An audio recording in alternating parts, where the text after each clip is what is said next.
Hello everyone. This lecture is for the subject system design and analysis.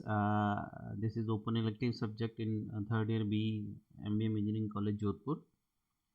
It is 4 units, and out of which the second units we will be covering in this lecture. Earlier we have covered the first unit. So the topic for this lecture is procedure for engineering a system, second unit of this subject. Learning outcome of this lecture is we'll come to know the definition of system objectives. We will see the formulation of objective criteria, and we'll come to learn how to develop a system alternatives and choose the best alternative to suit our requirements. So let us start with the system design phases. A system engineer must design a system in the following phases in sequence of order. So we have standard steps to design a system. So it starts with understanding the problem, considering the alternative solution, choosing the most optimum system, synthesis of the system, updating equipment characteristics and data, testing the system and refinement, and application and operation. So these are the steps which is always required to design a systems. Every designer need to go through these steps to design a particular system. Now the definition of system objectives. The objectives are the specific results that a system aims to achieve within a time frame and with available resources. So they serve as the basis for creating policy and evaluating performance. So we decide on our approach based on our requirement, and that requirement must be met within the given time limit with whatever resources we have. So we always need to keep in our mind the time limit, the resources limit, and accordingly we decide on our plan. So as you can see on the screen right now, if you are going to develop a system, the requirement may be minimize the risks, minimize the schedule, minimize the cost, and maximize the performance. So always we need to consider several objectives while designing a system. And characteristics of system objectives are smart. So how they looks, smart means they must be specific, they must be measurable, they must be acceptable and ambitious, and they must be realistic and relevant and time bound. So this is how we define, and we can present the characteristics of a system by smart characteristics.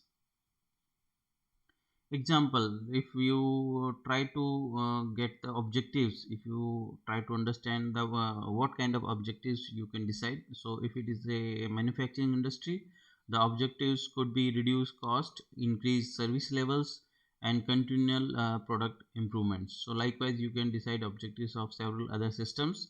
Here it is shown with an example of manufacturing industry. So how do we formulate the objective criteria? Objective criteria includes identification, description, and evaluation of alternative systems and selection of the best system.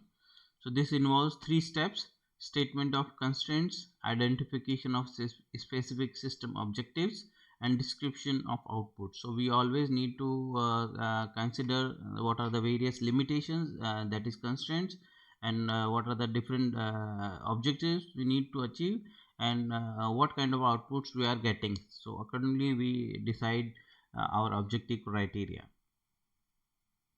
Feasibility study is very important as far as formulation of objective criteria are concerned.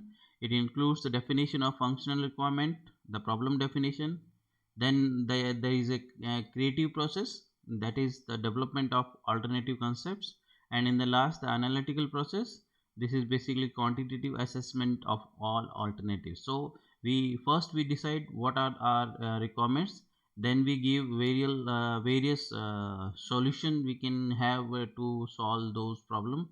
Then we select the best alternative out of all available solutions. So we move to get the optimum solution and the best solution according to these steps.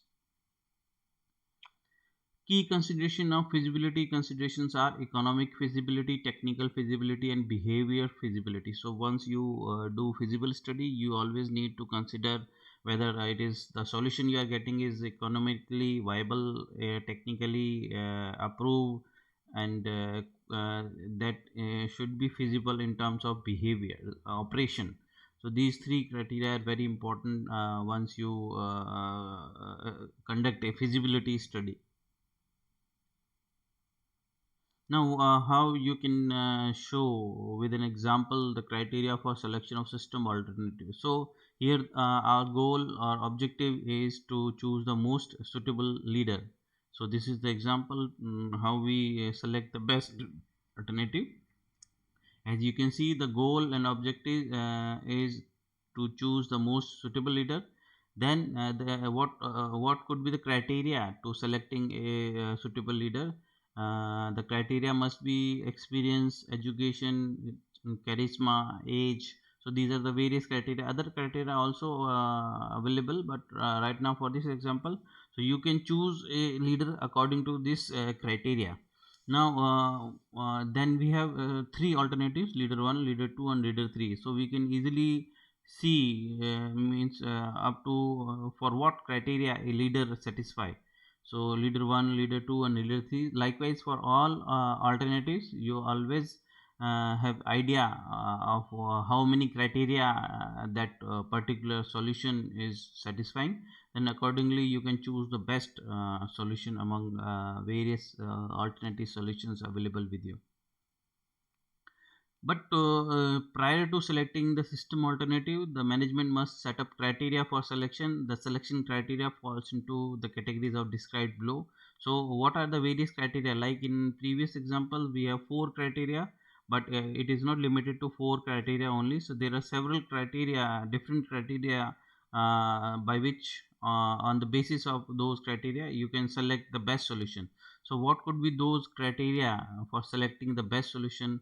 Is reliability, functionality. So we always interested in getting the reliable solution, a solution which is functional. So this is like this, and we try to get some quality solutions, the best solution. Then we always need to check those solution on the basis of reliability, functionality, capacity, flexibility, usability, security, performance, serviceability, and minimal cost. So these are the various criteria using which you can select the best solution among various solutions you have. Then comes the development of system alternatives. System analyst may recommend alternative for improving the situation, but cost and benefits are important determinants. In the end, management, which will pay for and use the result, decides which alternative to accept. So this is how you go for the selection of your alternative. System alternatives, how we alternate a system. It may include upgrading or enhancing the existing system, transferring a system or components from another state, integrating with other systems, and developing a new system. These are the various options you have to get the system alternatives. Now, an alternative analysis is very important. It predicts the changes to existing systems and processes along with organizational effect upon personal and skill requirements. So what alternative analysis do, it gives you the idea about changes to the existing system and how it will affect the overall functioning of the organization. So there is a procedure for alternative analysis. We will see right now what are the various steps in this procedure.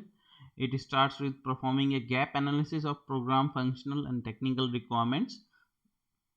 Then it analyzes how many changes would be needed for each alternative to meet our demands. Then it defines a goal to meet our needs for a more efficient process. Now, what is the need of system alternatives? What kind of need you have, why you require various alternative for a particular problem. So it is explained here with example.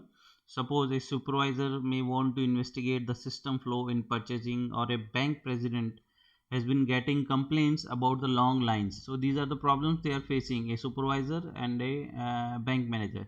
Now this leads to a preliminary survey or an initial investigation to determine whether an alternative system can solve the problems. Then according to the problem, we try to find alternative solutions so that we can get the problem solved. Next comes the criteria for choosing the best alternative. So what are the criteria in this case to select the best alternative? Cost, functionality, vendor support, whether you are getting vendor support or not. Then do we have flexibility in the alternative solutions? Are documentation proper for those? What is the response time, and what is the ease of installation? So we judge the available solutions on the basis of these criteria. We check whether these criteria we are getting in those solutions or not. Then there are several types of alternatives you can get for your problem, like low end. It provides all required functionality users demand with a system that is minimally different from the current system.